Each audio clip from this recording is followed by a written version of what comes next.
High atop the rugged peaks of Mount Carmel, a solitary figure stands against the horizon. Elisha, a man of quiet resolve, looks out upon 450 prophets of Baal. The air is thick with anticipation and the scent of dry earth. A challenge has been issued, one that will determine the soul of a nation. 2 altars are built, 2 bulls are prepared, but no fire is lit.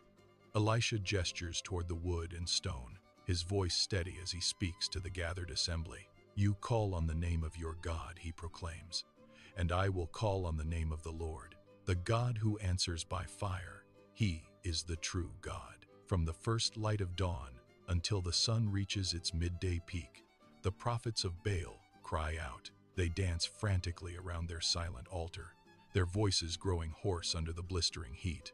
"O Baal, answer us," they scream, but the heavens remain like brass. No voice responds, no spark appears. As noon approaches, Elisha watches with a piercing gaze. He mocks their desperation, suggesting their God might be deep in thought, or perhaps traveling, or even fast asleep. "Shout louder," he tells them. Driven to madness, they cut themselves with swords and spears until blood flows onto the dust. Yet the silence of the desert remains unbroken. They collapse in total exhaustion, defeated by the void. The time of the evening sacrifice draws near. Elisha steps forward, calling the people to come closer. With deliberate movements, he repairs the altar of the Lord, using 12 stones to represent the tribes of Israel. He digs a deep trench around it, then gives a command that seems impossible.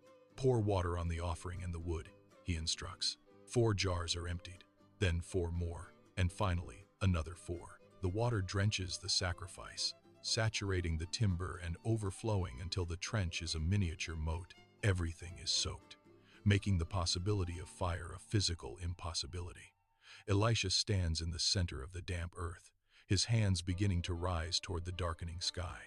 The atmosphere turns electric as Elisha begins to pray. "O Lord," he says, "let it be known this day that you are God." At that precise moment, the clouds part with a sound like a thunderclap.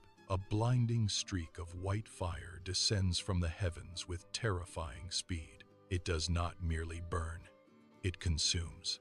The flame devours the bull and the wood, but it does not stop there.